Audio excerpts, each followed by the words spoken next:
Hi everybody, my name is Ava Monroe and today we're going to be connecting with the psoas muscle.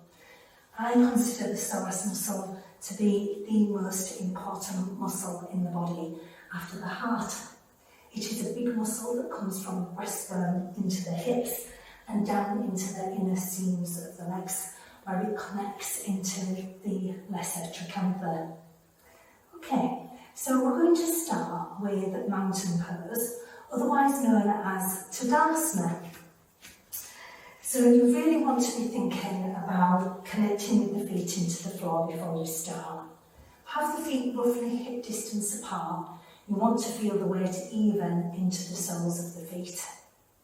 And then think about your core control and pelvic floor.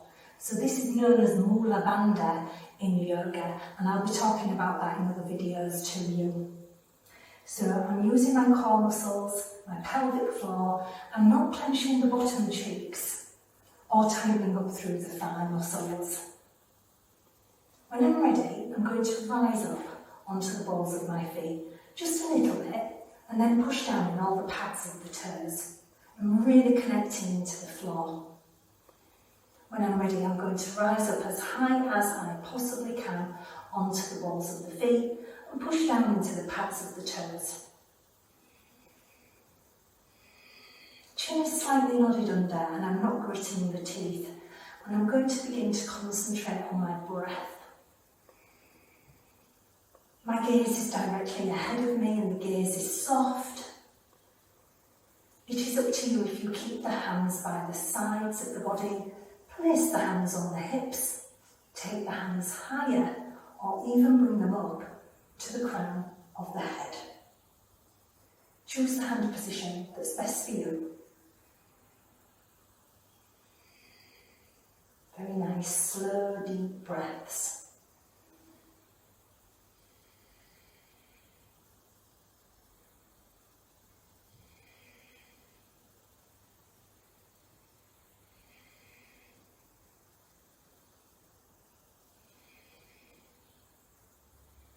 If you're finding that you're wobbling uncontrollably through the feet and ankles, just push down a little bit more in the big toe side on each foot.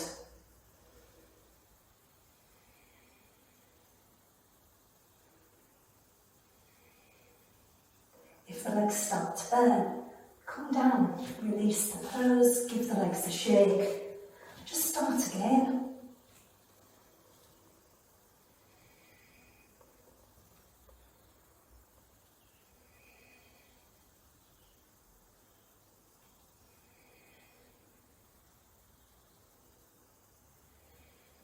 Be aware of any sensations through the body and come back to the sound of the breath.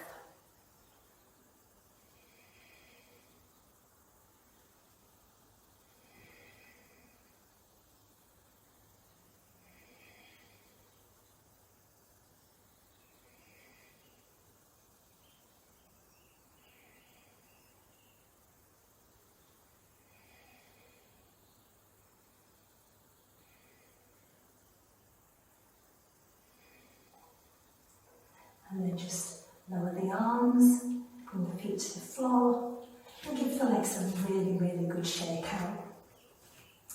The next one we're doing is the tree. I love the tree. I love how it makes me feel very balanced and centred. I'm going to choose a leg to stand on. I'm going to go for my right leg first. I'm just checking that my hips are square under the hands. Weight down in the feet. Standing legs, knee soft. Never lock the kneecap out because it does affect the hip position. Then the other leg I'm going to turn out at the hip. And never worry how far the leg can turn out or not. If you find balancing difficult, please keep the heel against the standing leg with the toes on the floor. You could even balance against a wall if you prefer. When you're ready to go that extra push into the pose, you could take the leg onto the calf or higher up onto the thigh. Check my balance, gaze is soft. I wouldn't look to the floor because you'll end up leaning forwards. I push slightly back with the bent knee, just to lengthen the adductor muscle and get into the groin. And then it's up to you if you bring your hands out, higher up to the crown, or even bring the palms of the hands to the heart with the elbows wide. At first, use the arms to help you balance.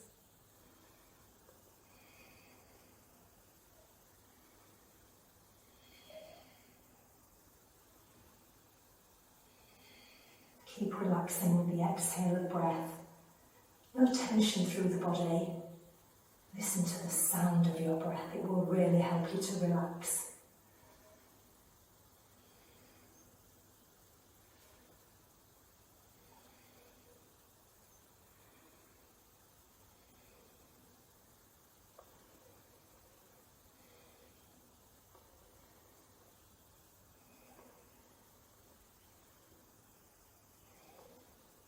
And when you're ready to release the pose, release the arms and let down. Give the legs a shake, and if you feel any tension through the shoulders, just roll the shoulders. And then when you're ready, we'll do the other side.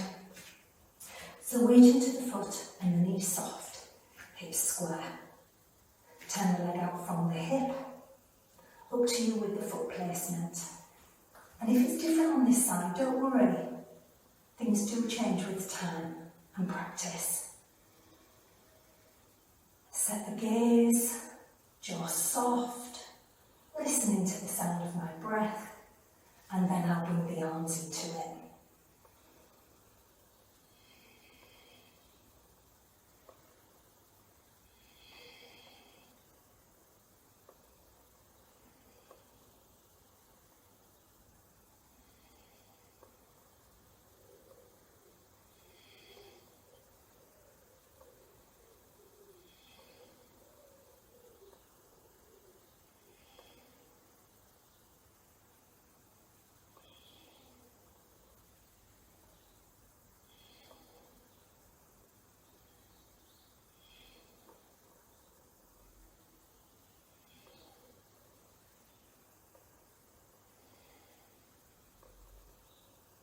And once more, release the pose.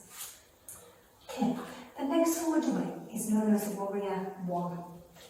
It's up to you how difficult you make this pose to start with.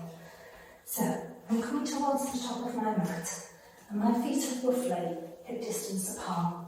Just check that the weight feels even into both feet at first. Core control. Pelvic floor. Never forget them, they stabilise you. That way you don't have to use any other muscles in the body to tense up and keep yourself in that spot. They're just there to support you. When you're ready, step back with the left leg. Feet are still, hip distance apart. Weight down in the feet. You could stay here. You can raise the arms up and look to the ceiling. You can bend the front knee. Now that isn't enough of a challenge for me, so what I'm going to do is just shuffle the front foot up and stop before the back heel leaves the floor. So I'm working through the Achilles and the calf on the back leg, also the left side of the psoas. Nice stretch through the thigh on the right leg and way down in the feet. My gaze is soft and looking forwards at the moment, and you could stay here, or you can turn the arms out and raise them up to a comfortable position. They can be shoulder distance apart rather than palms together. If you want to challenge your balance, you can always look to the ceiling. And if you want to take this further, weight down in the feet, push forwards through the hips, and lean back as far as you comfortably can.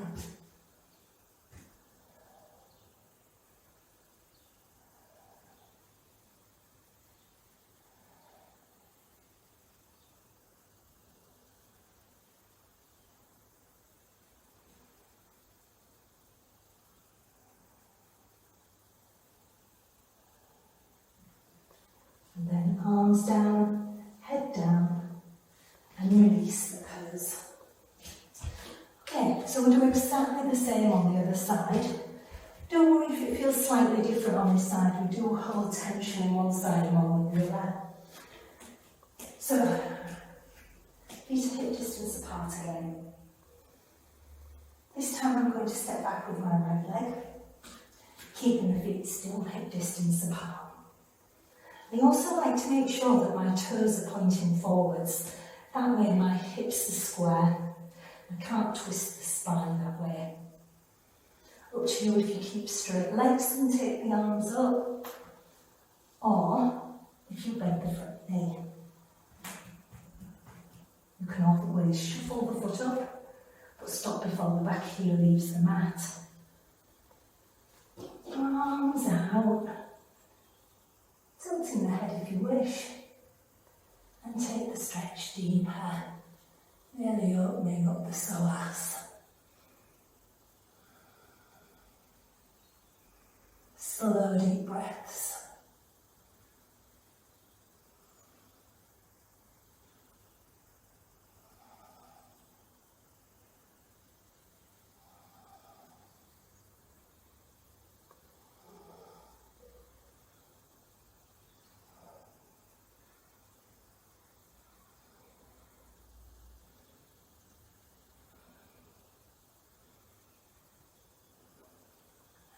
Release the pose.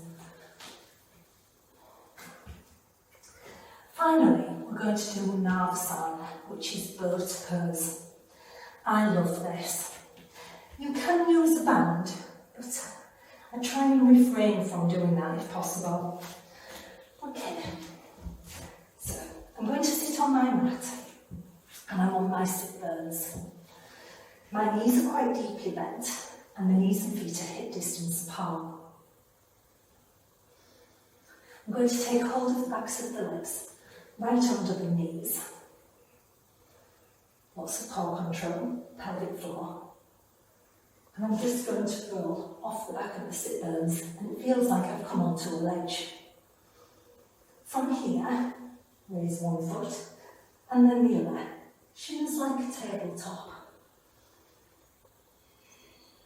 You can stay here, or you can challenge the core muscles and your balance by taking the hands away. Let up from 5 to 10 breaths in that.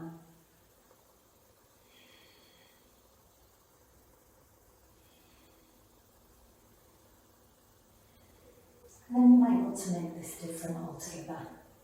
I take the legs slightly wider apart and bring the hands on the inside of the legs. It's up to you then if you take hold of the trouser leg or the ankle, or like me, you take hold of the toes. You can stay here, feel where the balance is. Make sure you don't grip the teeth. Gaze is soft. Check in with how the body feels and listen to the breath. And then you can begin to straighten the legs. But meet the stretch first, keep the balance. And then you can really work into lengthening the legs. And in Navasana, you are working the whole of the psoas muscle, from breastbone to hips, hips to the inner seams of the thighs. Chin slightly nodded under.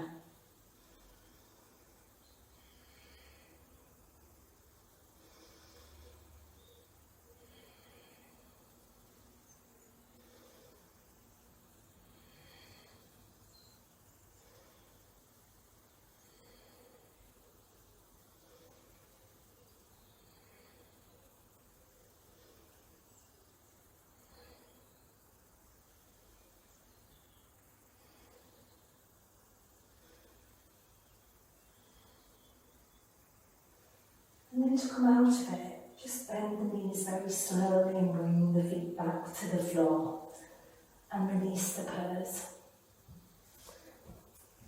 Just come back to sitting comfortably and take a moment to feel how the body feels.